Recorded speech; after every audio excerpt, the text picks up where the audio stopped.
अस्सलामु अलैकुम बच्चों। अऊज़ु बिल्लाहि मिनश शैतानिर रजीम। बिस्मिल्लाहिर रहमानिर रहीम। रब्बि इश्रह ली सदरी व यस्सिर ली अमरी वहलुल उक़दतम मिन लिसानी यफ़क़हू क़ौली। बेटा, उम्मीद और दुआ करता हूँ कि आप लोग सब खैर वाफियत से होंगे। ईद अच्छी गुजरी होगी आप लोगों की सो के। अच्छा भाई, है कोई जिसने कुछ पढ़ाई भी की हो? ऐसा है कोई? कुछ लेक्चर्स भी देख लिए हो गलती से? अच्छा, देखिए बहुत कम लोगों ने, इक्का दुक्का लोगों ने ऐसी बेरुखी सिर्फ कैफ 2 के साथ है या सारे सब्जेक्ट्स के साथ ऐसी बेरुखी है? सारे सब्जेक्ट्स के साथ। सर हम किसी भी सब्जेक्ट के सगे नहीं। अच्छा भाई, चलो ठीक है, अल्लाह आसान करे सबके लिए। स्टार्ट कर लेंगे, सारी चीज़ें देख लेंगे, कोई मसले की बात नहीं है। आप पढ़ने वाले बनो, हम बार बार पढ़ा देंगे, कोई टेंशन की बात नहीं है। लेकिन उसके अंदर अब बात ये है मेरे बच्चों, वक्त कम है और मुकाबला बहुत ज़्यादा सख्त है, तो it's high time that you all get serious now. We से मुराद मैं, मुझे हटा के तुम लोगों की बात हो रही है, ठीक है? यू ऑल गेट सीरियस और बेइंतहा सीरियस हो जाना है, सही है? बहुत टाइम भी मिला, रमज़ान का महीना भी गुजरा, रमज़ान के महीने में थोड़ी सुकून से इबादत भी करी, रोज़े भी अल्लाह पाक ने खैर आफियत के साथ गुजार दिए, और now we are again on our work. अच्छा, तो एक चीज़ ये कि रमज़ान का महीना ज़रूर ख़त्म हो गया है, लेकिन कोशिश ये करनी है कि वो वाले आमाल हम कंटिन्यू रखें, ठीक है? नमाज़ों की पाबंदी रहे। देखो, रमज़ान की कबूलियत का अंदाज़ा इस बात से होता है, उलमा कहते हैं इस बात से होता है कि आपकी रमज़ान की इबादत कबूल हुई कि नहीं हुई, कि रमज़ान के बाद क्या आप पहले की तरह शैतान बन गए हो या कुछ इंसानी सिफात आपके अंदर आ गई हैं, सही? तो कोशिश ये करनी है, बहुत मुख्तसर सी बातें हैं। स्टूडेंट्स हो आप लोगों ने तो पढ़ना ही पढ़ना है। सुबह उठना है किताबें देखते हुए, रात को सोना है किताबें देखते हुए। मोबाइल तो वैसे आप लोग यूज़ नहीं करते हो, तो कोशिश ये कर लो कि सिर्फ पढ़ाई पे फोकस हो, सिर्फ पढ़ाई पे फोकस हो। मैं आपको छोटी सी एक बात बता रहा हूँ इस्लाह के लिए। इसमें ऐसी कोई बात नहीं है कि मुझे अपना कोई नेकियां बताना मकसूद है। अल्हम्दुलिल्लाह अल्लाह पाक की तौफीक से आखिरी अशरे में चूँकि क्लासेस ऑफ हो गई थी, तो अल्हम्दुलिल्लाह मैं एतकाफ़ में बैठ गया। अच्छा, जिस मस्जिद में मैं एतकाफ़ में बैठा वहाँ सेलफोन अलाउड नहीं था। उसकी बेसिक कंडीशन ये थी कि सेलफोन आपने घर पर छोड़ना है, कंडीशन थी ये, ठीक है? सेलफोन घर पर छोड़ना है, और ना सिर्फ सेलफोन घर पर छोड़ना है, काफ़ी सारे लोग ये करते हैं कि शाम में उनका भाई आ गया, उनके बच्चे आ गए, उनका सेलफोन लेके फिर शाम में 1 घंटा 2 घंटे फ़ोन पर लगे रहे। तो ना सिर्फ सेलफोन घर पे छोड़ना है, बल्कि कोई घर वाला भी सेलफोन ऐसा नहीं होगा कि आपका शाम में लेकर आ जाएगा और आप उस सेलफोन को यूज़ कर रहे हो। ये कंडीशन थी। खैर, मुझे तो कोई मसला ही नहीं था। मैंने बोला छुट्टियां तो वैसे ही हो गई हैं स्टूडेंट्स की, बाकी 1-2 कोर्सेज हैं उनके तो पेपर हो गए। ऑफिस की जितनी भी चीज़ें हैं, मैंने पार्टनर को बोल दिया भाई कोई मसला हो तो मस्जिद में आ जाना, कोई टेंशन नहीं है। लेकिन फ़ोन के ऊपर बात मुश्किल है। एक कॉमन फ़ोन था, कोई अर्जेंसी हो, कोई चीज़ हो तो उसके ऊपर डिस्कस कर सकते थे, लेकिन अदरवाइज़ फ़ोन अलाउड नहीं था। आप यकीन करो, मेरी ज़िंदगी के वो बेहतरीन 10 दिन गुजरे हैं जो अभी इत्तिकाफ़ में गुजरे, बेहतरीन 10 दिन। ऐसा लगता था कि दिन 24 घंटे का नहीं हो, 48 घंटे का हो गया।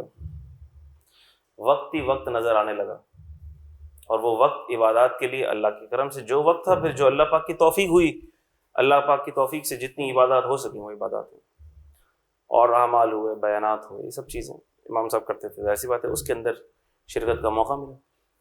कहने का मकसद ये है कि हम जो वक्त का रोना रोते हैं कि सर वक्त नहीं है, आपने इतना होमवर्क दे दिया, कैफ 1 की भी क्लास चल रही, कैफ 4 की भी क्लास चल रही, उनका भी होमवर्क हमें मिल गया, हम क्या करें, हम कैसे करें। तो ये सारा रोना बेसिकली आप लोगों का ढकोसला है, टोपी ड्रामा है, जिसके अंदर कोई हकीकत नहीं। सही है? आपको आपके वालिदैन ने सिर्फ पढ़ाई के लिए मखसूस कर दिया, सिर्फ पढ़ाई के लिए मखसूस कर दिया। आपका काम है सिर्फ पढ़ना, सिर्फ पढ़ना, सिर्फ पढ़ना, सिर्फ पढ़ना, सिर्फ पढ़ना, सिर्फ पढ़ना, और कुछ नहीं करना। अब उसके अलावा आप जो कुछ भी कर रहे हो वो फजूल चीज़ें कर रहे हो आप, ठीक है, वो बिल्कुल फजूल चीज़ें कर रहे हो। आपके वालिदैन ने आपके ऊपर पैसा लगाया है, आपके वालिदैन अपनी हक हलाल की कमाई आप पर खर्च कर रहे हैं, क्यों? आप रिजल्ट्स दो, आप रिजल्ट्स दो। और आप क्या कर रहे हो? पूरा दिन सेल फोन के ऊपर बर्बाद कर रहे हो, 3 घंटे 4 घंटे। ये नहीं करो मेरे बच्चों, ये नहीं करो, अपना वक्त बर्बाद ना करो। तो उसके बाद से हुआ क्या, अल्हम्दुलिल्लाह अभी तो जाहिर सी बात है रमज़ान के बाद तो थोड़ा सा नेकियों का गलबा होता है, ताज़ा ताज़ा ज़रा। तो अल्हम्दुलिल्लाह मैंने फेसबुक में वैसे ही यूज़ नहीं करता था, अनइंस्टॉल कर दिया है, बाकी चीज़ें अनइंस्टॉल कर दी हैं। अब सिर्फ मोबाइल को मैं मैसेज के लिए इस्तेमाल कर रहा हूँ, बस मैसेज के लिए। कितना टाइम बच गया, ऐसा लगता है दिन में टाइम ही टाइम है। क्यों? क्योंकि सारा टाइम ये मोबाइल खा रहा था। ठीक है मेरे बच्चों, तो आपका भी सारा टाइम ये मोबाइल खाता है। मैसेजेस, आप लोगों के तो किसी काम के मैसेज नहीं होते, चलो हमारे तो फिर काम के होते हैं ना भाई, ऑफिस के काम के हो रहे हैं, स्टूडेंट कोई चीज़ पूछ रहा है तो चलो ठीक है, हमारे तो फिर काम के मैसेज होते हैं। आपके किसी काम के मैसेज नहीं, दोस्ती यारी तफरी तमाशे, उसके अंदर सारा टाइम बर्बाद, सारा टाइम बर्बाद। ये नहीं करना आपने। ना आपके मैसेजेस किसी काम के हैं, ना आपका इसके अलावा यूजेज किसी काम का है मोबाइल का, चाहे वो फेसबुक हो, चाहे वो कोई भी ऐप हो सोशल मीडिया की, चाहे कोई गेम आप खेल रहे हो, सारा टाइम आप गटर में डाल रहे हो, बर्बाद कर रहे हो अपना टाइम। हाँ, कोई अगर मोबाइल के अंदर कोई अच्छी चीज़ पढ़ रहा है, कोई अच्छा आर्टिकल पढ़ रहा है, बुक डाउनलोड कर लिए, कैफ 2 की बुक डाउनलोड कर लिए इस नीयत से कि हम रिवाइज कर रहे हैं, खाना खाते खाते सेल फोन पे किताब खुली हुई है, माँ बोल रहे हैं क्या खोल के बेटा, कैफ 2 की बुक है, रिवाइज कर रहा हूँ जो याद किया। कुरान डाउनलोड कर लिया, ठीक है चलो इस नीयत से कि यार थोड़ा सा ज़रा 2 क्लास के बीच में आधे घंटे का गैप आएगा तो हम ज़रा कुरान रीड कर लेंगे, कुछ नेकियां कमा लेंगे। हाँ तो फिर ठीक है, लेकिन ऐसी कोई चीज़ आमतौर पर देखने को मिलती नहीं है। ठीक है, तो कहने का मकसद ये है कि मोबाइल हमारा दुश्मन है, हमारे वक्त का दुश्मन है। आप लोगों के लिए सीए की क्वालिफिकेशन को इसी ने मुश्किल बना दिया। हर फैसिलिटी पहले से 10 टाइम्स ज़्यादा रिफाइंड तरीके से आपके लिए अवेलेबल है, 10 टाइम्स ज़्यादा रिफाइंड तरीके से हर फैसिलिटी आपके लिए अवेलेबल है। पहले बुक्स नहीं होती थी, अब ICAP की बुक्स आ गई हैं, सारी चीज़ें बुक से आती हैं।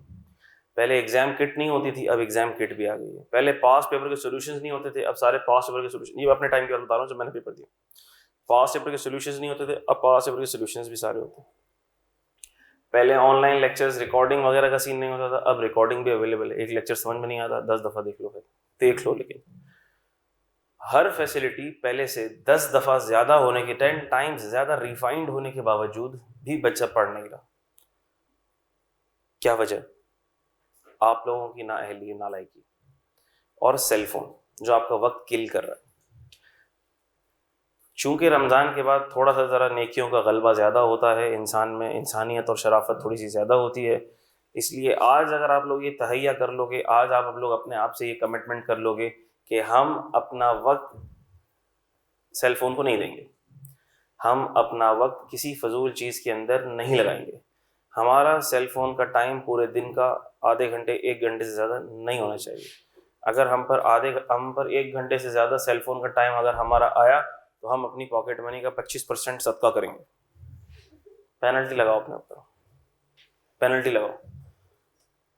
हम छोटे बहन भाई को बोलेंगे 2 थप्पड़ इधर 2 थप्पड़ इधर मारो मुझे, पेनल्टी लगाओ अपने ऊपर। ऐसी पेनल्टी लगाओ, ऐसी पेनल्टी लगाओ कि तुमको मोबाइल चलाते हुए मौत आए। यार नहीं यार, जो अपने आप से सिंसियर होगा वो ये करेगा, और जो अपने आप से सिंसियर नहीं होगा वो वही करेगा, मोबाइल चलाता रहेगा, दोस्तों के साथ घूमता रहेगा, पार्टीज करता रहेगा, टाइम बर्बाद करता रहेगा। अब वैसे ही टाइम बहुत कम है।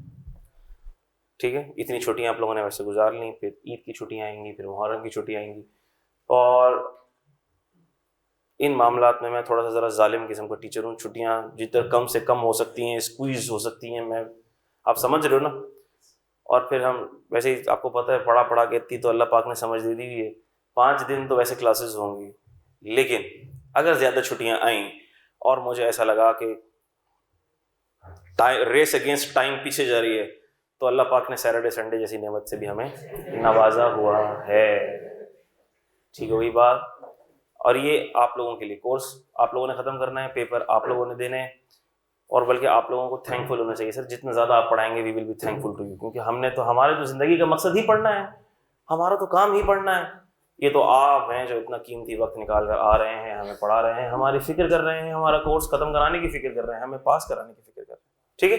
So you should be thankful. जितना ज्यादा हम पढ़ाएं, जितना ज्यादा हर टीचर पढ़ाए, you should be more thankful, ठीक है मेरे बच्चों।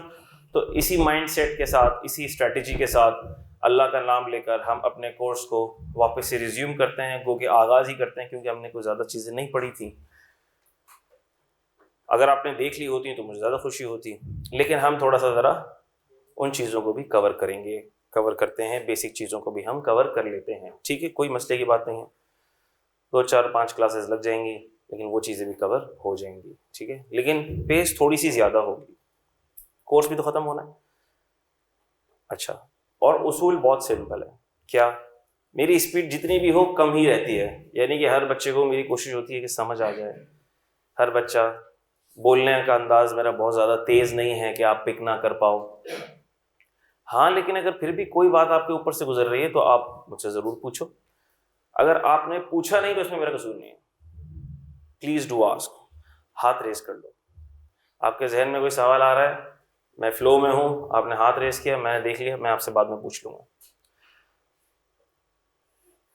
अगर फिर भी पूछने में हेजिटेशन रहती है तो क्लास के बाद पूछ लो, ब्रेक में पूछ लो, कभी भी पूछ लो, लेकिन पूछ लो, क्योंकि मैं आपको पहले बता चुका हूँ कि ये सब्जेक्ट इतना इंपॉर्टेंट है जितनी आपकी सोच है।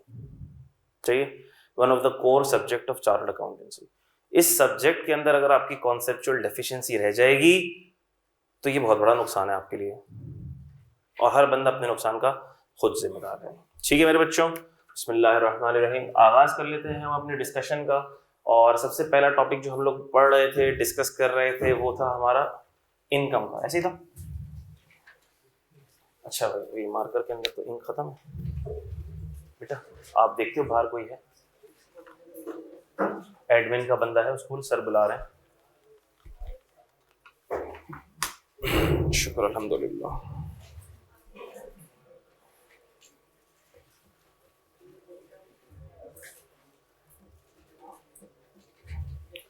अच्छा, मंडे, ट्यूसडे, वेडनेसडे, ये 3 दिन तो हमारी क्लास होगी सुबह 10 बजे। थर्सडे और फ्राइडे की क्लास का टाइम भी कंफर्म हो जाएगा कि वो 10 होगी या 11:30 होगी।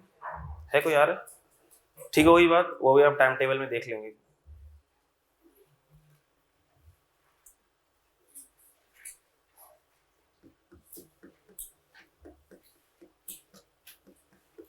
अस्सलाम वालेकुम, कैसे हो बेटा? ठीक हो, खैरियत से हो बेटा? दोनों में इंक कर दो जरा जल्दी से।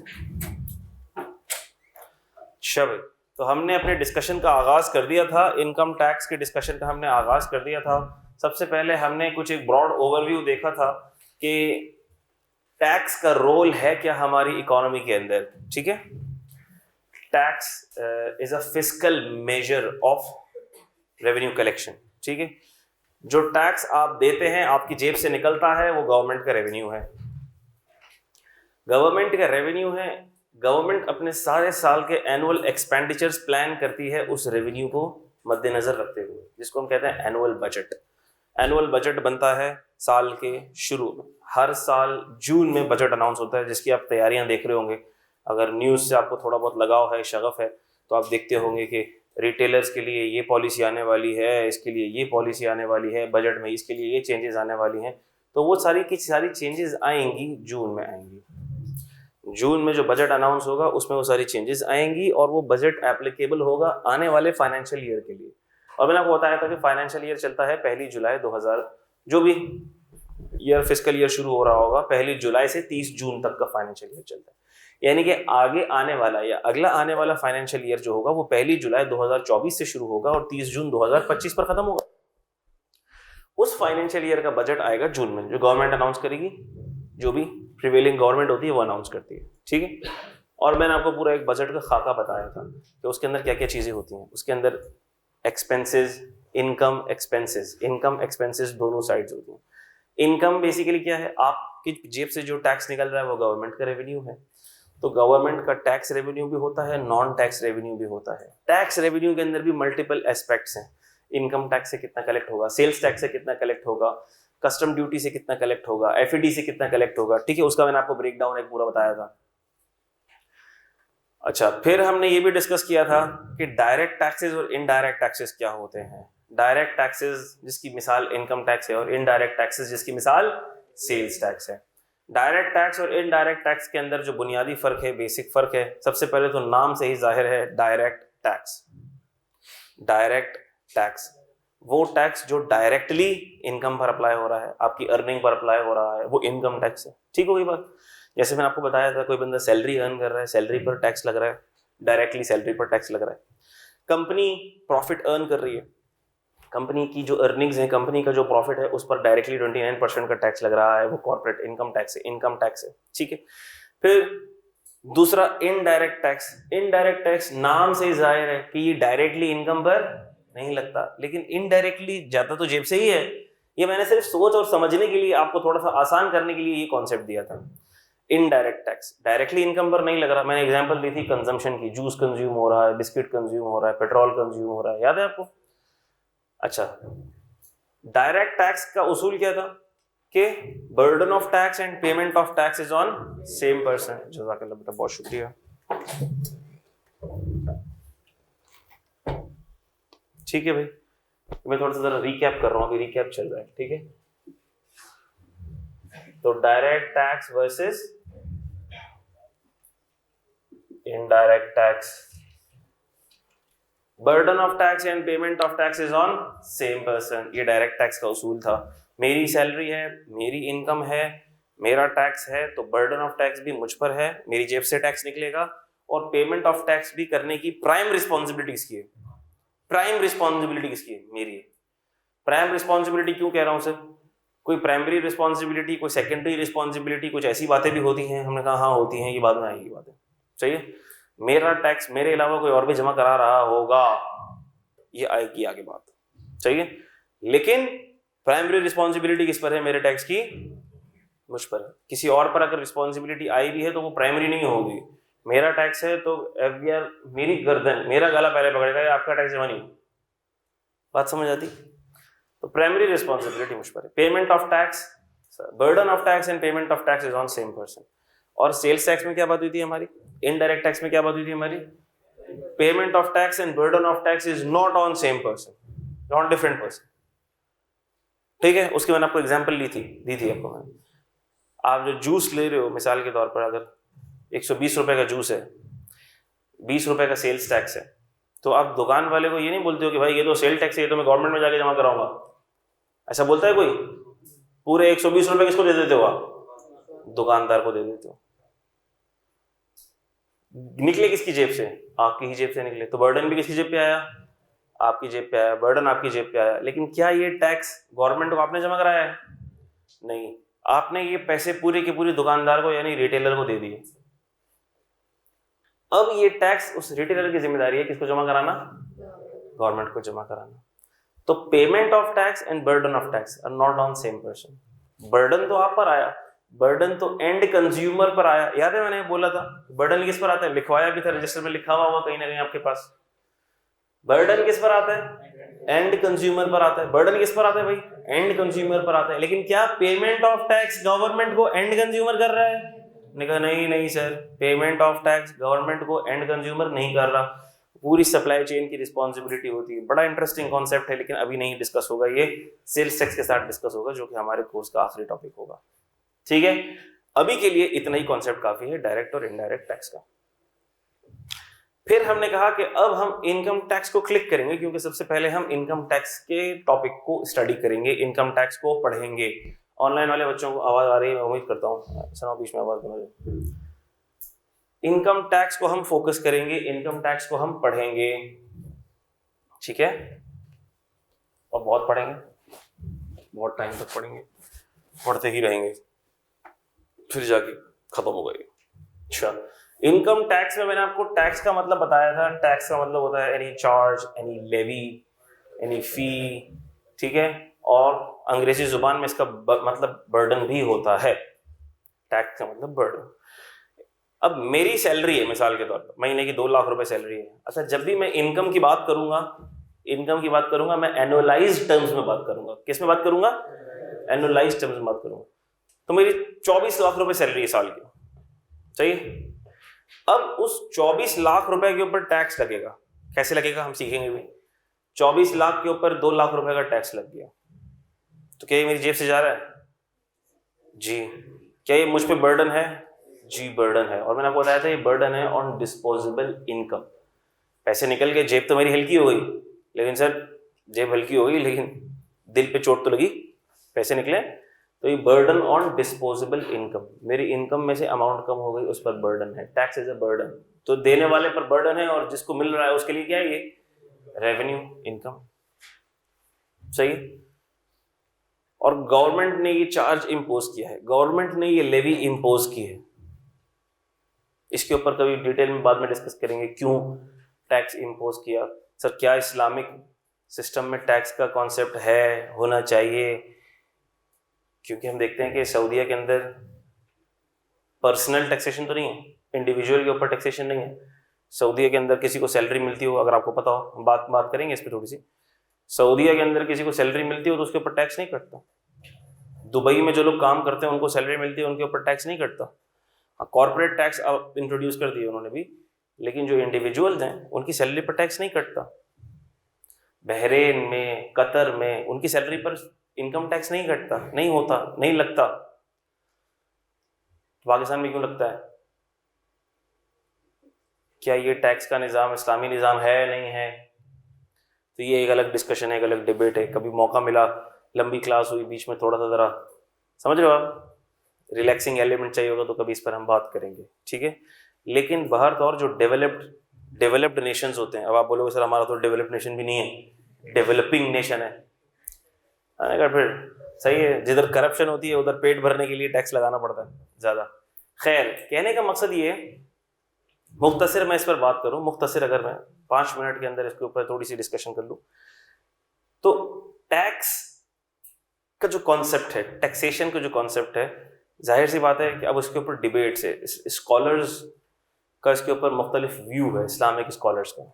वहाँ के जो इस्लामिक स्कॉलर्स हैं वो बाहर तौर जो इस्लामी निज़ाम है टैक्स को उसका हिस्सा नहीं समझते, ठीक है। वो कहते हैं भाई बैतुल माल का कॉन्सेप्ट है, वेलफेयर स्टेट जहाँ पर है वहाँ बैतुल माल का कॉन्सेप्ट है, ज़कात कलेक्ट हो, ज़कात ठीक तरीके से डिस्ट्रीब्यूट हो, चैनलाइज हो, बैतुल माल ठीक तरीके से डिस्ट्रीब्यूट हो, चैनलाइज हो, टैक्स वहाँ पर नहीं लगाया जाता है इंडिविजुअल्स पे, ठीक है।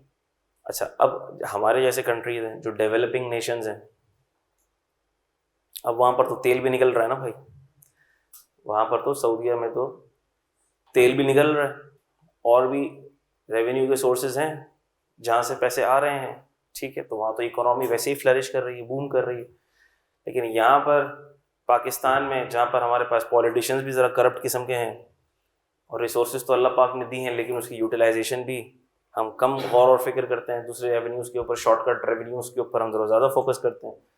तो यहाँ पर इकोनॉमिक लेवल के ऊपर बहुत ज़्यादा पैसा, इकोनॉमी लेवल के ऊपर बहुत ज़्यादा पैसा आपको जनरेट होता हुआ नज़र नहीं आता, ठीक है। तो फिर अब ये सारी के सारी जो नेसेसिटीज़ हैं उनको प्रोवाइड करने के लिए गवर्नमेंट आपसे टैक्स लेगी कि भाई ठीक है, रोड भी अच्छे चाहिए हमें, बिजली भी घर घर में चाहिए हमें, ठीक है।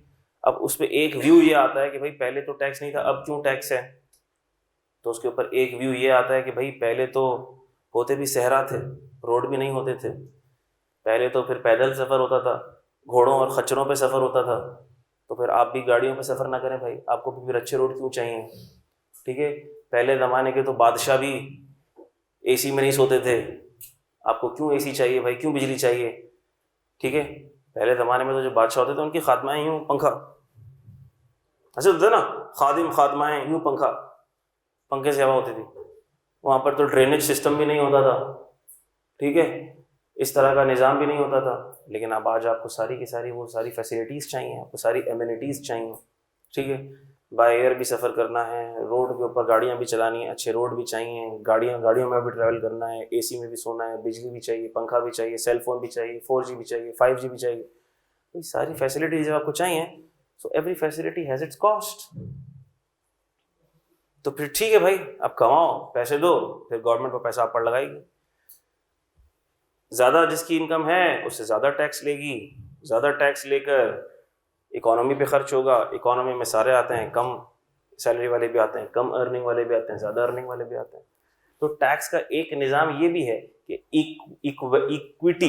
इक्विटेबल डिस्ट्रीब्यूशन ऑफ वेल्थ, हम पढ़ेंगे, ये टॉपिक आएगा, इक्विटेबल डिस्ट्रीब्यूशन ऑफ वेल्थ, कि जिसकी ज्यादा सैलरी है, जो साल के 5 करोड़ कमा रहा है, वो टैक्स भी ज्यादा देगा। जैसे जैसे स्लैब बढ़ेगा टैक्स बढ़ता चला जाएगा। जिन्होंने वीडियो देखी होगी उनका अंदाजा भी होगा, जैसे जैसे आपकी इनकम बढ़ती जाएगी टैक्स बढ़ता चला जाएगा। यानी टैक्स उस तबके से ज्यादा लिया जाएगा जो ज्यादा कमा रहा है, और खर्च किया जाएगा उस तबके पे जो कम कमा रहा है। मिसाल के तौर पर जो साल के 5 करोड़ कमा रहा है, उससे 2 करोड़ का टैक्स किया जाएगा। मिसाल ले रहा हूं मैं, उससे 2 करोड़ का टैक्स किया जाएगा। वो 2 करोड़ का टैक्स गवर्नमेंट लेगी और उससे स्कूल बनाएगी, इंफ्रास्ट्रक्चर बनाएगी, गरीबों के लिए हॉस्पिटल बनाएगी। अब आप पाकिस्तान को ध्यान में रख के सोचोगे तो मेरी बातें आपको समझ में नहीं आएंगी, सही है, लेकिन थोड़ा सा जरा इंडिपेंडेंटली सोचना है अपना। तो वो पैसे खर्च होंगे किसकी फलाह बहबूद पे खर्च होंगे? उनकी जिनकी इनकम कम है, उनसे कम टैक्स लिया जाएगा या टैक्स नहीं लिया जाएगा। जैसे आपको पता है 6 लाख तक कोई टैक्स नहीं है, चाहिए। अब वो हमारी बदकिस्मती है कि वो जो गवर्नमेंट स्कूल्स भी बन रहे हैं वहाँ पर टीचर भी पढ़े लिखे नहीं हैं, जो गवर्नमेंट हॉस्पिटल्स बन रहे हैं वहाँ पर डॉक्टर ही नहीं आते हैं, अंदरूनी सिंध बेड्स ही नहीं हैं। वो हमारी बदकिस्मती है, क्योंकि जैसे लोग होते हैं, जैसे उनके अमाल होते हैं, वैसे हुक्मरान होते हैं। ठीक है, हम अच्छे होंगे तो सब चीज़ अच्छी होगी, ठीक होगी बात। तो खैर, ये टैक्स का मैंने आपको छोटा सा बताया मैंने आपको कि इस्लामिक इकोनॉमिक सिस्टम के अंदर वैसे देखा जाए तो काफ़ी सारी इकोनॉमीज़ के अंदर इंडिविजुअल्स पर टैक्सेस नहीं हैं, लेकिन जहाँ हैं वहाँ पर उसका रैशनल क्या लिया जाता है या क्या बात की जाती है वो मैंने आपको बता दिया। अच्छा, फिर हमने बात की इनकम टैक्स के ऊपर डिटेल डिस्कशन। हमने कहा अब सवाल ये पैदा होता है इनकम क्या चीज़ है, क्योंकि टैक्स किस पर लगेगा? इनकम पर लगेगा। टैक्स किस पर लगेगा? इनकम पर लगेगा। तो income is a question mark. Income क्या है? एक तो इनकम का कॉन्सेप्ट हमारे जहनों में है, कि ये चीज़ इनकम है, ठीक है, बिल्कुल वो वैलिड कॉन्सेप्ट है, वो एक जनरल अंडरस्टैंडिंग है, वो एक बेसिक अंडरस्टैंडिंग है, वो एक जनरल अंडरस्टैंडिंग है। और फिर एक लॉ का पर्सपेक्टिव है, एक लीगल पर्सपेक्टिव है कि व्हाट इज इनकम। जो लॉ का पर्सपेक्टिव है उसके हिसाब से अगर इनकम की डेफिनेशन फिट बैठेगी तो वो इनकम कहलाएगी, और उसके ऊपर क्या लगेगा? टैक्स लगेगा। यानी इनकम टैक्स की दुनिया में जब हम इनकम पढ़ रहे हैं तो जहां जहां हम बोलेंगे ये इनकम है, वहां जैसे हम ये बोलेंगे इनकम है, उस पर क्या लग जाएगा? टैक्स लग जाएगा, क्योंकि हम इनकम को इस्टेब्लिश ही किस पर्पस के लिए कर रहे हैं? टैक्स लगाने के पर्पस के लिए कर रहे हैं। ठीक होगी बात। उसके अंदर हमारा डिस्कशन शुरू हो चुका था और हमने ये कहा था कि 2 तरह की कॉन्सेप्ट्स हैं। एक कहलाता है रेवेन्यू रिसीट, ठीक है, और एक हमारे पास कहलाता है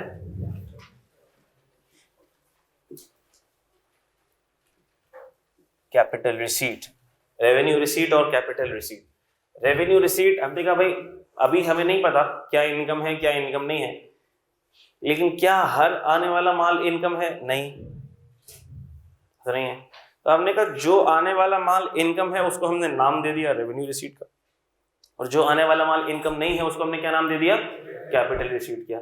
तो हमने कहा revenue receipt is income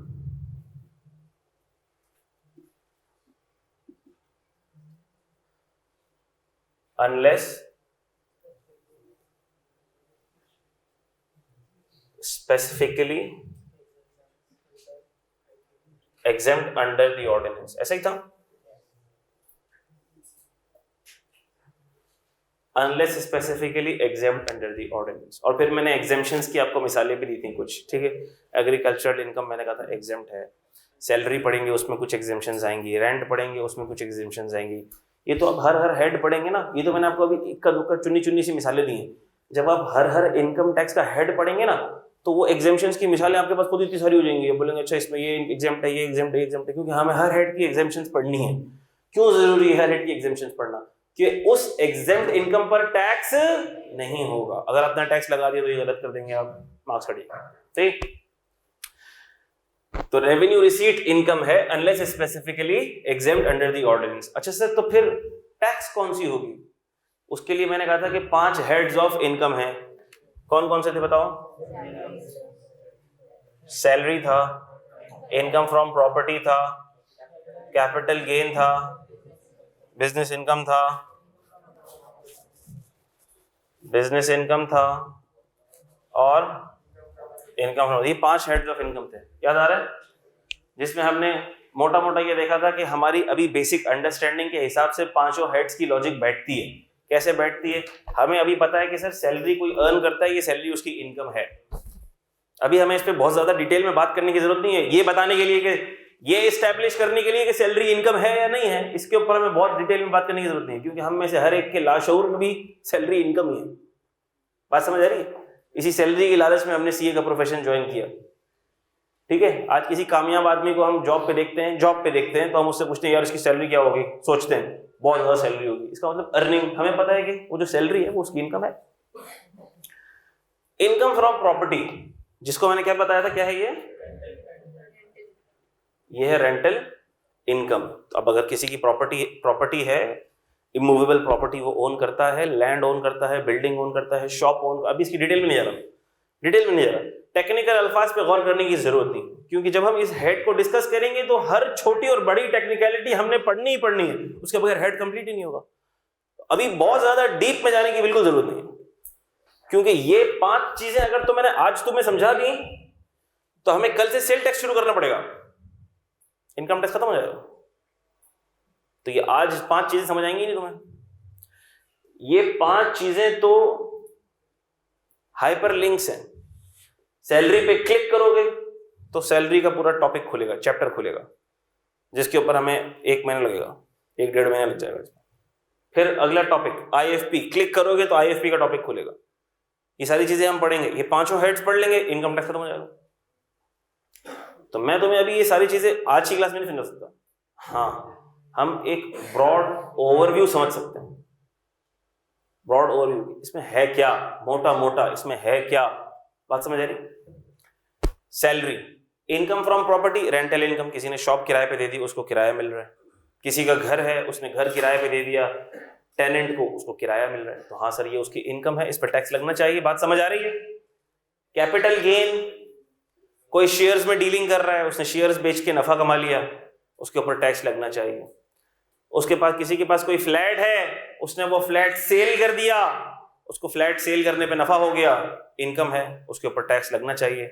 make sense? बात समझ आती है?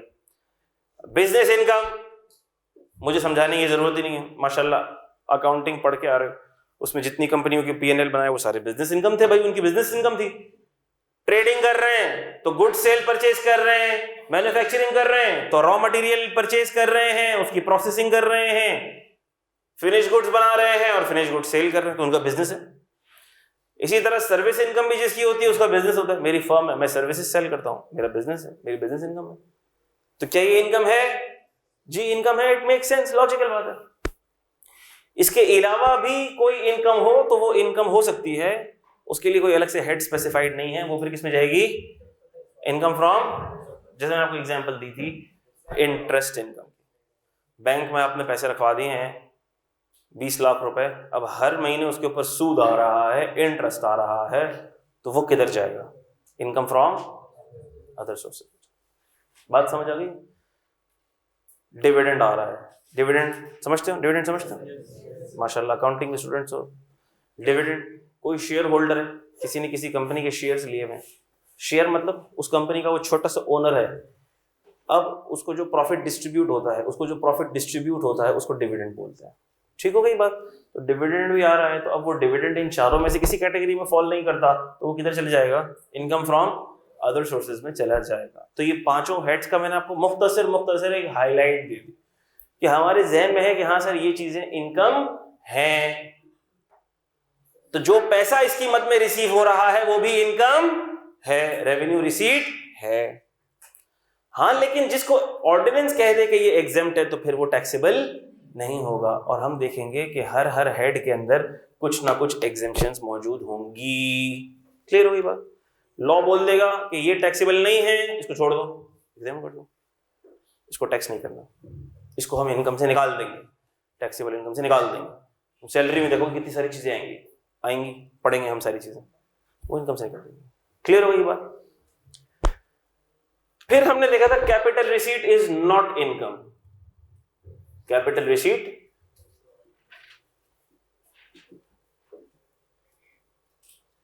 Unless specifically taxed as deemed income। वो रिसीट्स, वो माल जो हमें जेब में आता हुआ तो नजर आ रहा है, लेकिन जो इनकम नहीं है, उसको हमने नाम क्या दे दिया? नाम क्या दे दिया? Capital receipt. क्या हमारे जहन में can we recall any of the receipts which are not income? Yes, मैंने आपको एग्जांपल्स भी दे चुका हूं सारी की सारी, ये सब रिकैप चल रहे थे। लेकिन किसी से अगर मैंने लोन ले लिया तो क्या वो मेरी इनकम है? नहीं, मेरी इनकम नहीं, मेरी इनकम नहीं। लोन लिया है मैंने अपने दोस्त से, मिस्टर ए से 5 लाख रुपए का लोन ले लिया, तो क्या लोन लेना इनकम है? आप अकाउंटिंग के स्टूडेंट्स हैं, आपसे अच्छा किसको पता है कि लोन की एंट्री क्या बनती है? सर, लेने वाले के लिए तो ये लायबिलिटी होती है, जो लेता है वो एंट्री भी क्या बनाता है? Cash debit, liability credit. और देने वाले के लिए ये एसेट होता है, उसका एक्सपेंस भी नहीं होता। जिसने लोन दिया होता है उसके लिए क्या होता है? एक्सपेंस भी नहीं। तो हमने कहा सर, किसी को अगर लोन मिला है, किसी को लोन मिला है तो ये उसकी इनकम नहीं है, कैपिटल रिसीट है। कैपिटल, क्योंकि आया तो है, माल तो आया है, जेब में तो आया है, लेकिन क्या ये इनकम है? और जो चीज भी इनकम ना हो हम उसको क्या नाम देते हैं? सिंपल बात हो गई, कैपिटल रिसीट। इसी तरह हमारे जहनों में, अभी हमारे जहन के हिसाब से हम चल रहे हैं, अभी हम क्राइटेरिया के हिसाब से नहीं चल रहे।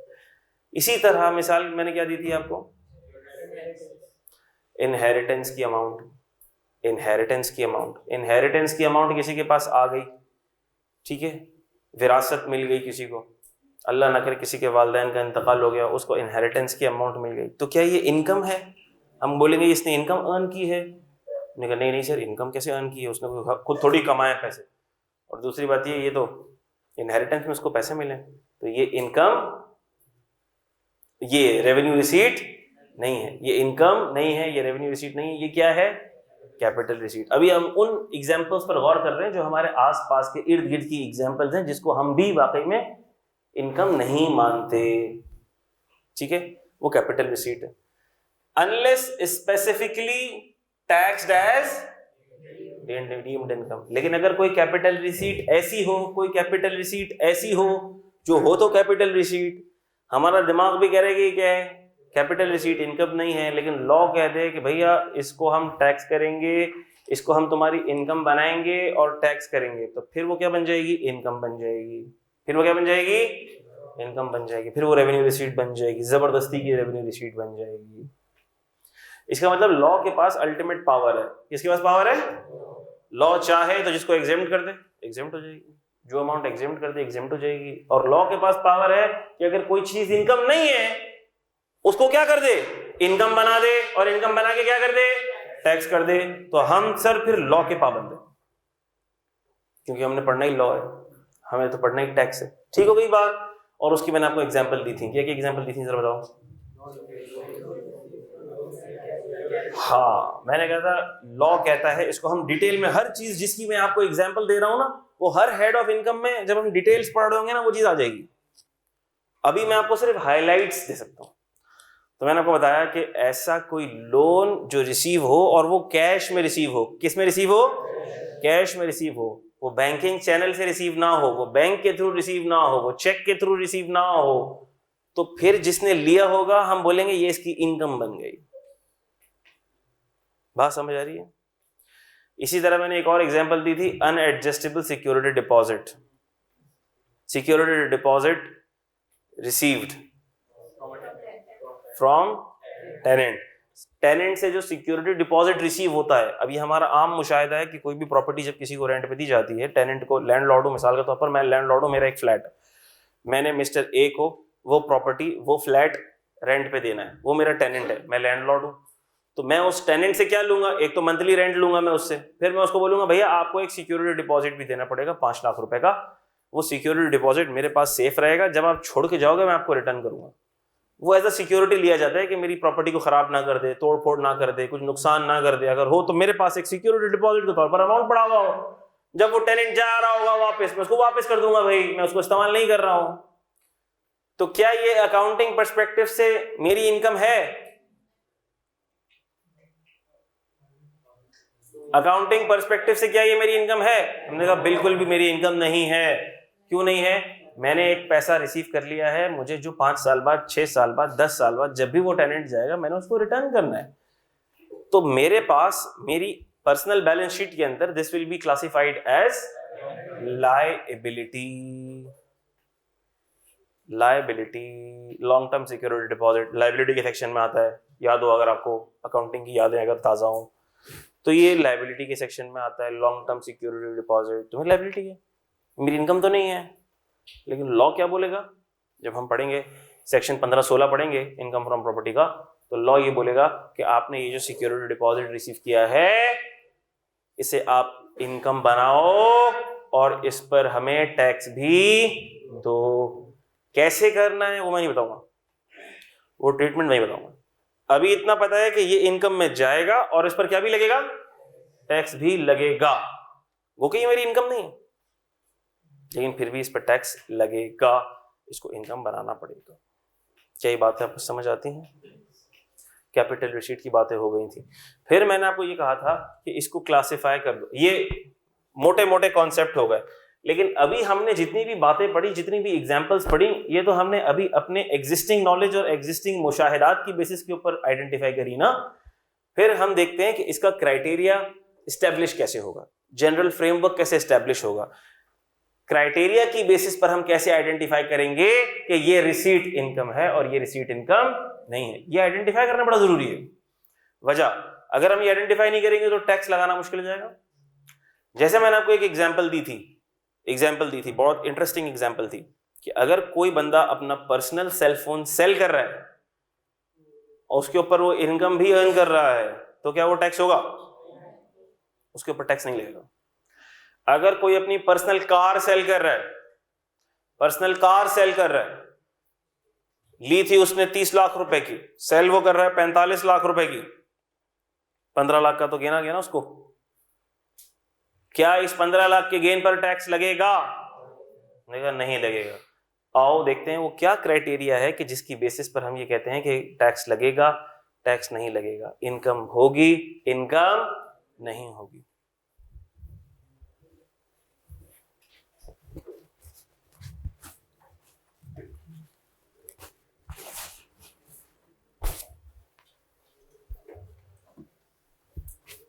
उसके लिए हमें रिसीट्स को क्लासिफाई करना पड़ेगा। उसके लिए हमें किसको क्लासिफाई करना पड़ेगा? रिसीट्स को क्लासिफाई करना पड़ेगा।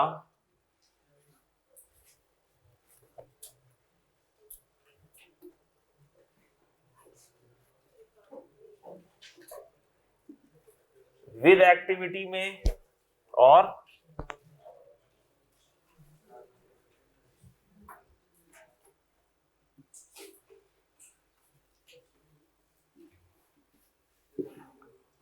विदाउट एक्टिविटी में। विद एक्टिविटी में और विदाउट एक्टिविटी में। विद एक्टिविटी का मतलब क्या है, विदाउट एक्टिविटी का मतलब क्या है?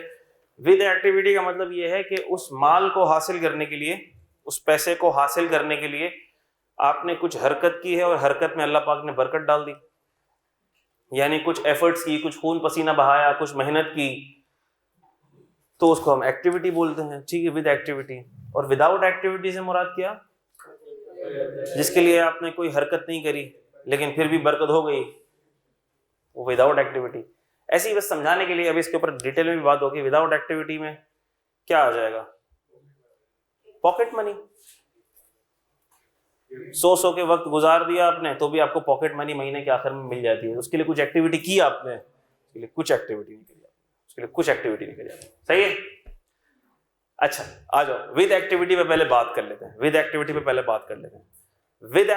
Without activity. अच्छा भाई,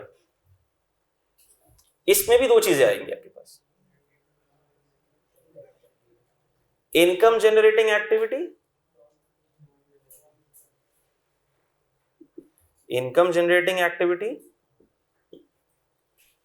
और दूसरी क्या थी भाई? Non income generating activity.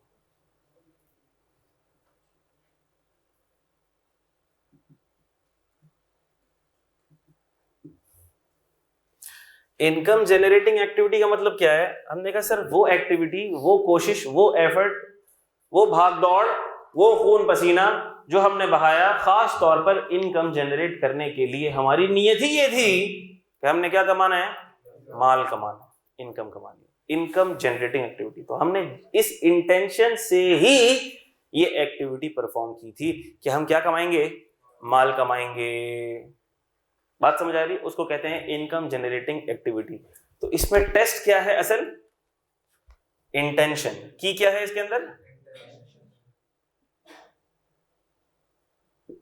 Intention to generate income. Activity तो है ही, एक्टिविटी तो है ही, मैं दोबारा नहीं लिख रहा, एक्टिविटी तो कर ही रहे हैं हम, लेकिन उस एक्टिविटी के पीछे इंटेंशन भी क्या है? To generate income. Intention to generate income. अच्छा भाई, अब सर ये जो इंटेंशन है,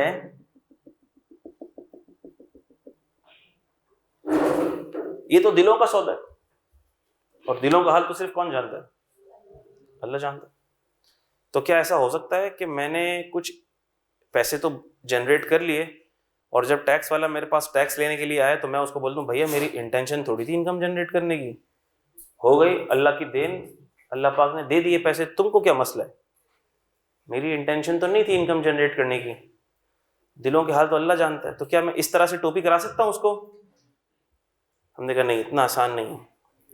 इंटेंशन आइडेंटिफाई हो जाएगी आपके एक्ट से। इंटेंशन, नियत किससे आइडेंटिफाई हो जाती है? आपके अमल से आइडेंटिफाई हो जाएगी। अच्छा, तो सर यहां पर इंटेंशन कैसे आइडेंटिफाई होगी? यहां पर इंटेंशन कैसे आइडेंटिफाई होगी? अब मैं बहुत डिटेल के अंदर नहीं जाऊंगा, क्विकली मैं चीजों को जरा लेकर चलूंगा क्योंकि हमारे पास टाइम भी कम है। तो हमने कहा कि सर जो भी चीज आप कर रहे होंगे ना, उसकी फ्रीक्वेंसी से और उसकी क्वांटिटी से आपकी इंटेंशन पता लग जाएगी। फ्रीक्वेंसी से और क्वांटिटी से आपकी इंटेंशन पता लग जाएगी। मिसाल के तौर पर मैंने बोला मेरा ऑफिस है, मैं बैठता हूँ, सर्विसेज देता हूँ, लेकिन मेरी इंटेंशन नहीं है इनकम जनरेट करने की। तो भैया इनकम जनरेट करने की आपकी इंटेंशन नहीं है तो आप एक दफ़ा सर्विस दे दोगे, 2 दफ़ा दे दोगे, लेकिन क्या आप रोज़ रोज़ बार बार डेली जाके सर्विस देते रहोगे क्या आप? फ्रीक्वेंसी। मिसाल के तौर पर 2 एग्जाम्पल्स लेते हैं। मैंने अपने घर का कोई आर्टिकल सेल कर दिया, सोफ़ा सेल कर दिया, पुराना हो गया था, मुझे अपने घर में सोफ़ा चेंज करना था, पुराना हो गया था, बैठ गया था, ठीक है, फट रहा था जगह जगह से, लकड़ी ख़राब हो रही थी, गल रही थी। मैंने कहा यार मेहमान आते हैं, अच्छा नहीं लगता इतना पुराना सोफ़ा पड़ा हुआ है, उसको मैंने सेल कर दिया। ठीक है वही बात, और सेल कर दिया, और वो सोफ़ा जब लिया होगा मिसाल के तौर पर तो बहुत सस्ते ज़माने में लिया होगा, मिसाल के तौर पर 2,000 5,000 का ले लिया होगा, और आज जब सेल करने जा रहे हैं तो लकड़ी की ही कॉस्ट बहुत बढ़ गई, और जो ख़रीदने लगा उसने बोला अरे भाई ये तो बहुत पुराना और ये एंटीक किस्म का सोफ़ा है और इसके तो मैं आपको 50,000 रुपये दूंगा। तो सोफ़ा होगा 2,000 का, 5,000 का, मुझे मिल कितने गए उसको बेचने पे? 50,000। पैसे कितने अर्न कर लिए मैंने? 45,000 रुपीज़ मैंने अर्न कर लिए, मेरे पास पैसे आ गए। लेकिन क्या मेरी इंटेंशन इनकम जनरेट करने की थी? Question mark. पता नहीं, क्वेश्चन मार्क। इतने साल बाद मैंने सोफा सेल कर दिया, 10 साल से 15 साल से पड़ा हुआ था, सोफा सेल कर दिया। एग्जाम्पल नंबर 2, 100 सोफे इंपोर्ट किए, उसके बाद सेल किए। 100 सोफे इंपोर्ट किए, उसके बाद मैंने वो 100 के 100 सोफे बेच दिए। किसी ने मुझसे कहा भाई आपके पास तो माशाल्लाह 20-25 लाख रुपए आ गए, तो ये आपने इनकम अर्न कर ली। मैंने बोला नहीं भाई, मेरी तो इंटेंशन नहीं थी इनकम जनरेट करने की। क्या ख्याल है, क्या मेरी बात दुरुस्त है? ये अंधा भी बोलेगा कि सर अगर आपकी इंटेंशन इनकम जनरेट करने की नहीं थी तो ये 100 सोफे क्यों मंगाए थे आपने? 100 सोफे कौन मंगाता है इस्तेमाल करने के लिए? नहीं यार, वो तो मैं सोच रहा था मैं घर में इस्तेमाल करूंगा। सर 100 सोफे किधर इस्तेमाल करेंगे आप? तो घर में बंदे किधर रहेंगे अगर सोफे ही 100 रहेंगे? तो ये टोपी ड्रामे आप ना कराएं। क्वांटिटी ही इतनी ज्यादा है कि यही बता रही है कि आपकी इस ट्रांजैक्शन को करने के पीछे नियत क्या थी, इनकम जनरेट करने की नियत थी। तो इस ट्रांजैक्शन की क्वांटिटी ने यह बता दिया कि ये क्या है, इनकम जनरेटिंग। हमने कहा अरे यार ये तो क्वांटिटी से पकड़ लेता है, बंदा बड़ा शातिर है। अब एक काम करते हैं, एक एक सोफा लेते हैं, रोज एक सोफा खरीदेंगे, एक बेचेंगे, एक खरीदेंगे, एक बेचेंगे, एक खरीदेंगे, एक बेचेंगे, महीने के 30 सोफे खरीदेंगे, 30 बेचेंगे, ताकि पकड़ में ना आए ना, ये 100 जो है ना नजरों में आ जाते हैं। तो हमने कहा भाई देखने वाला बेवकूफ थोड़ी है, वो बोलेगा भाई आप रोजाना खरीद रहे हो, बेच रहे हो, खरीद रहे हो, बेच रहे हो, ये कौन करता है भाई जिंदगी में? आपका क्या यही काम है, सोफे से रूम को स्टाइल करना और फिर बेच देना अगले दिन? नहीं, इसका मतलब ये है कि ये जो रोज आप सोफा खरीद रहे हो, बेच रहे हो, ये फ्रीक्वेंसी ऑफ ट्रांजैक्शन ये बता रही है कि ये आपकी इनकम जनरेटिंग एक्टिविटी है। आपकी नियत में ही इनकम को जनरेट करना था, इसलिए आपने ये ट्रांजैक्शन कैरी आउट की है। तो इन तीनों ट्रांजैक्शन के अंदर क्या मैं नियत आसानी के साथ आइडेंटिफाई कर सकता हूं? बिल्कुल आसानी के साथ आइडेंटिफाई कर सकता हूं कि जो पहली ट्रांजैक्शन थी 15 साल बाद, 10 साल बाद, 20 साल बाद मैंने एक सोफा बेचा और उस सोफे को बेचकर मैंने कुछ पैसे अर्न कर लिए। क्या मेरी इंटेंशन इनकम जनरेट करने की थी? नहीं भाई, इनकम जनरेट करने की इंटेंशन नहीं थी।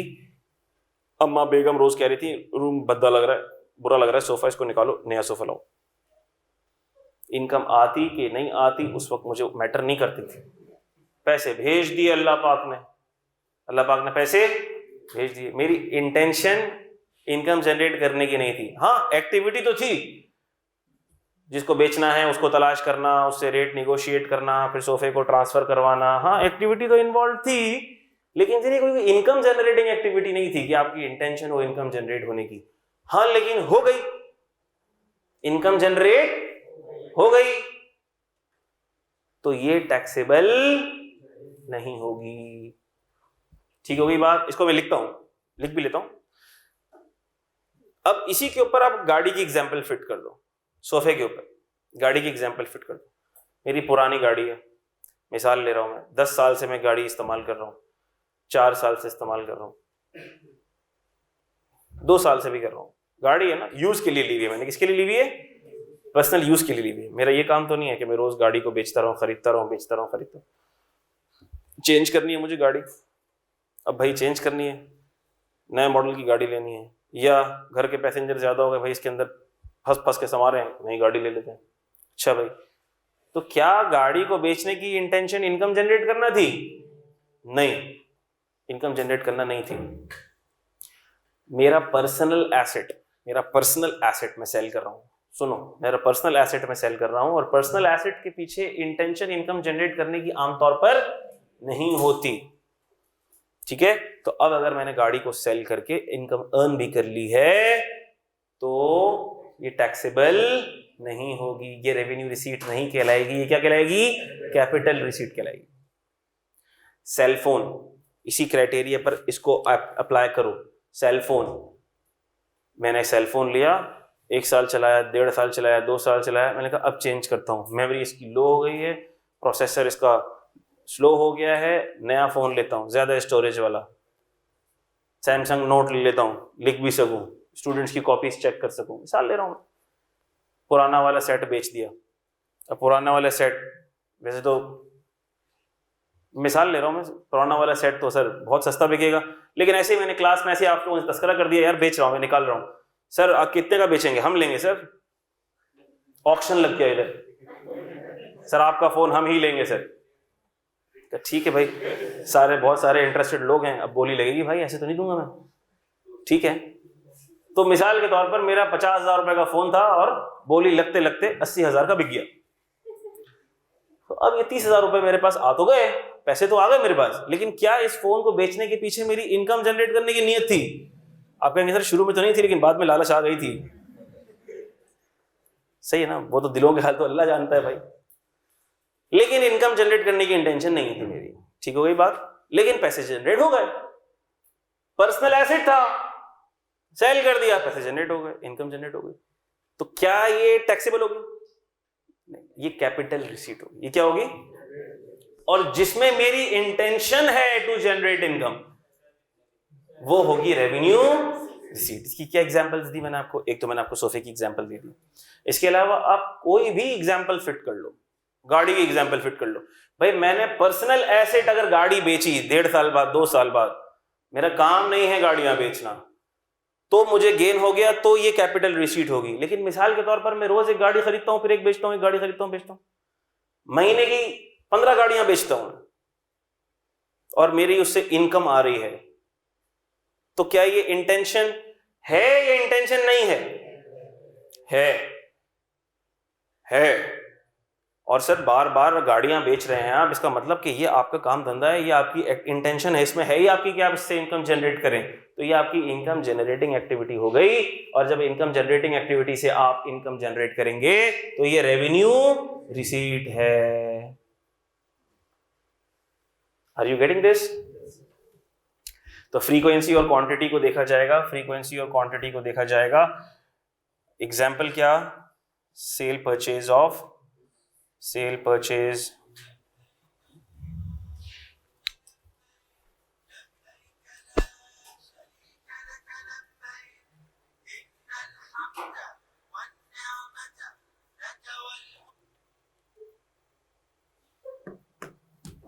अच्छा भाई, cell purchase of goods, purchase of raw material, manufacturing और फिर सेल ऑफ फिनिश गुड्स। हमें पता है ये सारी बिजनेस इनकम में जाता है ना। Frequent activities, trading activities, manufacturing activities, ये सारी किस में जाती है? बिजनेस इनकम में जाती है, नहीं जाती? फिर इस तरह मिसाल के तौर पर कोई बंदा एम्प्लॉयमेंट सर्विसेज दे रहा है, जो सैलरी इनकम है, एम्प्लॉई एम्प्लॉयमेंट सर्विसेज दे रहा है ना, और वो रोज जा रहा है अपने एम्प्लॉयर के पास सर्विसेज देने के लिए, तो सर रोज जा रहा है, महीने के आखिर में सैलरी कमा रहा है मजे से। इसका मतलब कि वो जो फ्रीक्वेंसी है सर्विसेज की, इनकम जनरेटिंग एक्टिविटी है। मैं अपने क्लाइंट्स को सर्विसेज दे रहा हूं, रोज सर्विसेज दे रहा हूं, फ्रीक्वेंसी, इनकम जनरेटिंग एक्टिविटी। ठीक है,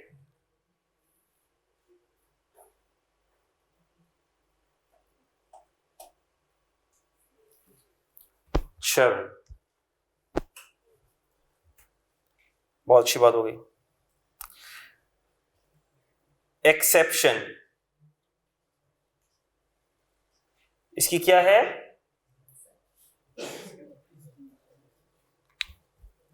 नहीं, इसकी एक्सेप्शन नहीं, उसकी एक्सेप्शन। ठीक हो गई बात? अच्छा इधर आ जाओ। ऐसी transaction, no intention to generate income. Example, sale of personal movable assets. जैसा लिख रहा हूं वैसे लिखना, पर्सनल मूवेबल एसेट्स। यहां पर पर्सनल मूवेबल ही लिखा है, इमूवेबल नहीं लिखा है, तो आप भी इसको सिर्फ पर्सनल एसेट्स मत कर देना। लॉ के अंदर पूरे पूरे मतलब बदल जाते हैं, सेंटेंस बदल जाएगा, आपका स्टेटमेंट गलत हो जाएगा। पर्सनल मूवेबल एसेट्स ही लिखना। मैंने पर्सनल गाड़ी की एग्जांपल दी, पर्सनल सेलफोन की एग्जांपल दी, पर्सनल सोफे की एग्जांपल दी, मैंने पर्सनल घर की एग्जांपल नहीं दी है, क्योंकि वो इमूवेबल एसेट्स में आता है। इमूवेबल एसेट्स के लिए क्राइटेरिया अलग होता है, स्पेशल क्राइटेरिया होता है। आप इसमें सिर्फ पर्सनल एसेट्स नहीं लिख सकते, आपको लिखना पड़ेगा personal movable assets. Sale of personal movable assets, example like car, cell phone, furniture etcetera. इसकी exception,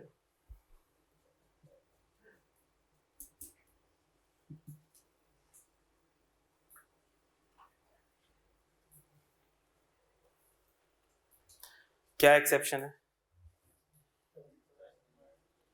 cell of personal movable assets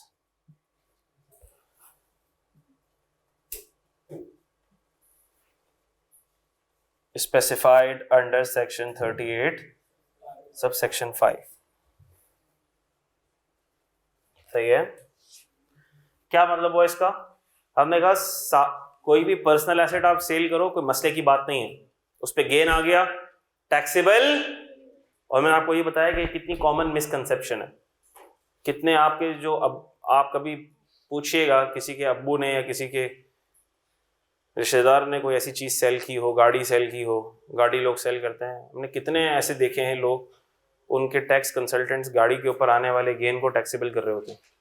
गाड़ी बेची, गेन आ गया, क्योंकि रिसेंटली आपने देखा होगा गाड़ियों की प्राइसेस में तो बहुत हाइक आया है, गाड़ियों के प्राइसेस में तो बहुत हाइक आ गया। मिसाल के तौर पर एक गाड़ी जो 20 लाख की होती थी अब वो 60 लाख की मिलती है, नई वाली, भाई पता लगा होगा आपको। जो बाइक पहले 70,000 की मिलती थी वो अब 1.5 लाख 2 लाख की बाइक मिल रही है। क्यों? क्योंकि रॉ मटेरियल्स बहुत महंगे हो गए, करेंसी आपकी बहुत ज़्यादा डीवैल्यू हो गई, इसलिए जितनी भी ऐसी चीज़ें जो इम्पोर्टेड पार्ट से बनती थी या इम्पोर्ट होती थी उनकी कॉस्ट आसमान पर चली गई। ठीक है, तो ऐसा भी हुआ कि एक बंदे ने गाड़ी ली मिसाल के तौर पर 20 लाख रुपए की, 1 साल के बाद वो गाड़ी बिक रही है 35 लाख रुपए में, ऐसा भी हुआ। ये बहुत कॉमन चीज़ थी। ठीक है, तो क्या हुआ, तो उसके टैक्स कंसल्टेंट ने उसका गेन टैक्सेबल कर दिया, टैक्सेबल कर दिया। ये टैक्सेबल तो है ही नहीं, क्योंकि क्या है ये, sale of personal movable asset. कितनी बेसिक बात है, बेसिक कॉन्सेप्ट है, लेकिन जिसको नहीं पता नहीं पता। ठीक है, अच्छा, लेकिन कुछ ऐसे एसेट्स हैं जो सेक्शन 38 सब सेक्शन 5 में स्पेसिफाइड है, नाम से स्पेसिफाइड, उनका नाम लिखा हुआ है कि ये वो पर्सनल मूवेबल एसेट्स हैं, अगर ये बिकेंगे और इस पर कोई गेन आ गया तो फिर ये चार्जेबल टू टैक्स होगा। बात समझ आती है? अच्छा, इसका मतलब कि सर ये जो इनकम जनरेटिंग एक्टिविटी से जो पैसा आ रहा था, माल आ रहा था, वो तो था revenue receipt. Non income generating activity से जो माल आ रहा था वो क्या था? Capital receipt. लेकिन अगर इसकी कोई एक्सेप्शन है तो वो क्या बन जाएगी फिर? वो बन जाएगी रेवेन्यू रिसीट। बड़ी इंटरेस्टिंग कैटेगरी है, जब हम देखेंगे पढ़ेंगे तो हमें मजा आएगा बहुत। कैपिटल गेन का टॉपिक है ये। ठीक है, उसमें कुछ ज्वेलरी आती है, पेंटिंग आ जाती है, एंटीक्स आ जाते हैं, स्कल्पचर्स आ जाते हैं, लिखने की जरूरत नहीं है। खैर ये तो हम ऐसा पढ़ेंगे कि आपको नींद में भी याद आ रहे होंगे। स्कल्पचर, पेंटिंग, ज्वेलरी बड़ी फेवरेट कैटेगरी है एग्जामिनर की। नहीं भी लिखोगे तो कोई मसला नहीं, लिख भी लोगे तो कोई मसला नहीं। ज्वेलरी, पेंटिंग, स्कल्पचर, 2-3 नाम लिख लो, लेकिन ये तो बड़ी तबीयत से पढ़नी है सारी चीजें इंशाल्लाह। अभी सिर्फ हाईलाइट्स आएंगी, हाईलाइट्स आएंगी, जहां जहां जो जो चीज इस्तेमाल हो रही होगी उसकी हाईलाइट्स आएंगी, detail yet to be followed. चलो, ये हो गया income generating, non income generating. ये कैपिटल रिसीट और रेवेन्यू रिसीट का कॉन्सेप्ट दे रहा हूँ कि क्या चीज कैपिटल रिसीट बनेगी, क्या चीज रेवेन्यू रिसीट बनेगी, उसके पीछे लॉजिक क्या है, उसके पीछे रैशनल क्या है। कुछ सवाल है बेटा? आ जाओ। विद एक्टिविटी हो गया। टाइम कितना हो गया भाई? Without activity. अच्छा, विदाउट एक्टिविटी में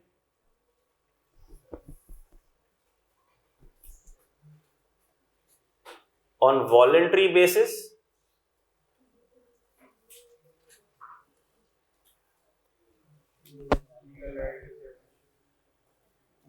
where any legal right is established, on voluntary basis, without activity। without activity का मतलब क्या? कि हमने कोई खास हरकत नहीं करी, कोई खास एफर्ट्स इसमें नहीं है। हरकत में बरकत होती है, तो यहाँ तो हरकत ही नहीं है, फिर भी बरकत हो रही है। जैसे मिसाल के तौर पर एग्जाम्पल ले लेते हैं इसकी, पॉकेट मनी सबसे आसान मिसाल।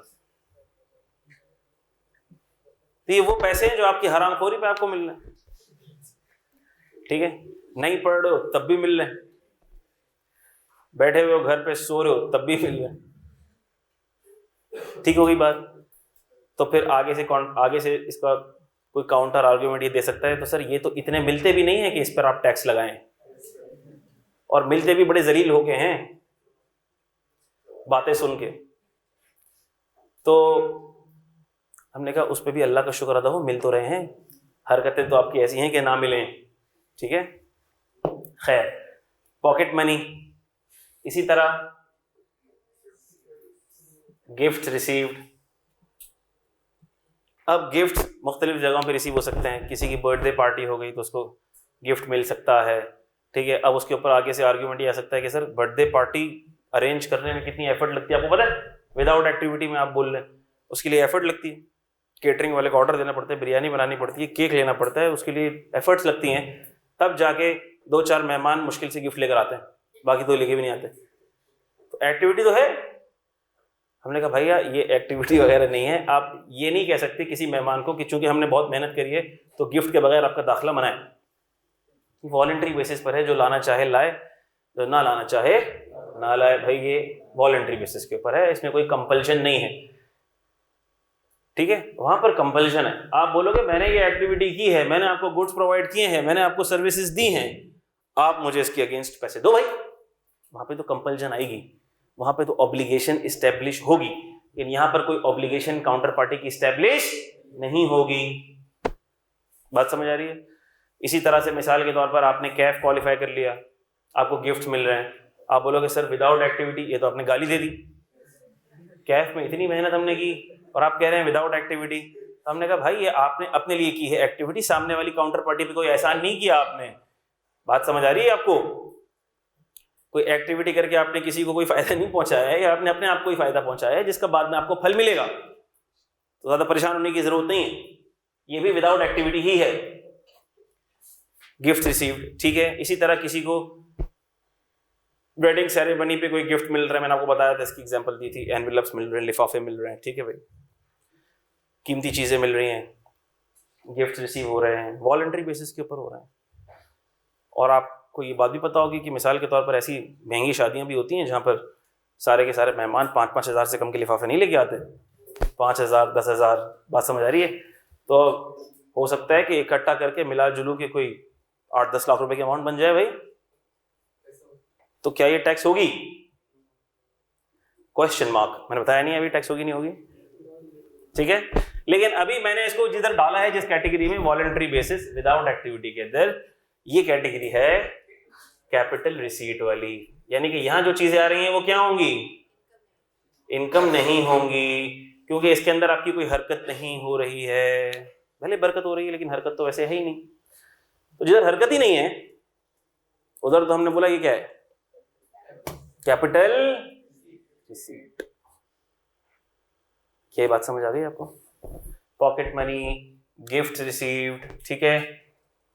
अब वो आप बर्थडे पार्टी पर आप गिफ्ट रिसीव करो, कैफ की क्वालिफिकेशन पे आप गिफ्ट रिसीव करो, या वेडिंग सेरेमनी पे, एग्जाम्पल लिख लोगे तो जरा याद रहेगी, ठीक है।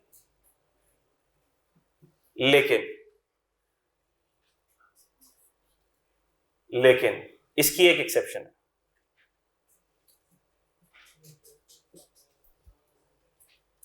इसकी एक एक्सेप्शन है। क्या? Gift received from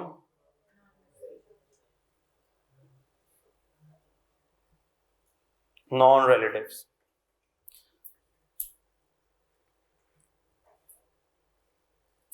gifts received from relatives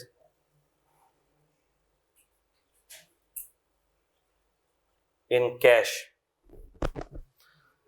relatives कौन है कौन नहीं है ये आप डिसाइड नहीं करोगे, ये लॉ डिसाइड करेगा। लॉ का सेक्शन 85 सब सेक्शन 5 डिसाइड करेगा। कौन डिसाइड करेगा? लॉ का सेक्शन 85 सब सेक्शन 5 डिसाइड करेगा कि रिलेटिव्स की डेफिनेशन में कौन आता है। तो जब हम पढ़ेंगे तब हमें पता चलेगा, सही है? जब हम पढ़ेंगे तब पता चलेगा। तो जो गिफ्ट आपको रिलेटिव से ना मिले, मिसाल के तौर पर आपने, मैं ऐसी मिसाल दे रहा हूं समझाने के लिए, एग्जाम्पल से बात जहन में रह जाती है, उसकी भी गारंटी नहीं आप लोगों के जहन में रहे ना रहे भाई। मिसाल ले रहा हूं मैं, आपने कैफ क्वालिफाई किया और आपके चचा ने, किसने, चचा ने, दो तरह के चचा होते हैं, एक वो चचा होते हैं जो अब्बू के भाई होते हैं, एक वो चचा होते हैं जो अब्बू के दोस्त होते हैं। तो जो अब्बू के भाई वाले चचा होते हैं ना वो रिलेटिव्स में आते हैं, और जो अब्बू के दोस्त वाले चचा होते हैं वो रिलेटिव्स में नहीं आते, या आप पढ़ लेंगे बाद में। तो आपके चचा ने, जो कि आपके अब्बू के भाई नहीं थे, आपके अब्बू के दोस्त थे, उन्होंने आपको गिफ्ट दे दिया। क्या दे दिया आपको? गिफ्ट दे दिया, आईफोन 16। आपने कहा ये तो आया ही नहीं है। जब तुम क्वालिफाई करोगे तभी आ जाएगा, जब आपका कैफ पास होगा तो आईफोन 16 आ जाएगा, टेंशन नहीं लो आप। अच्छा, तो आईफोन 16 दे दिया, तो सर ये तो बड़ा कीमती फोन होगा। कहा हाँ बिल्कुल होगा भाई, मिसाल ले रहा हूं मैं, 7 लाख रुपए का फोन, ऐसी तुक्का मारने में क्या। तो 7 लाख रुपए का फोन आपके चचा ने दे दिया, तो है तो गिफ्ट। आपने कहा सर गिफ्ट तो आपने बोला था कैपिटल रिसीट है। हमने कहा हाँ गिफ्ट कैपिटल रिसीट है, लेकिन इसकी एक्सेप्शन क्या थी? गिफ्ट रिसीव्ड फ्रॉम, अगर आपने गिफ्ट रिसीव किया किसी नॉन रिलेटिव से तो फिर ये क्या बन जाएगा?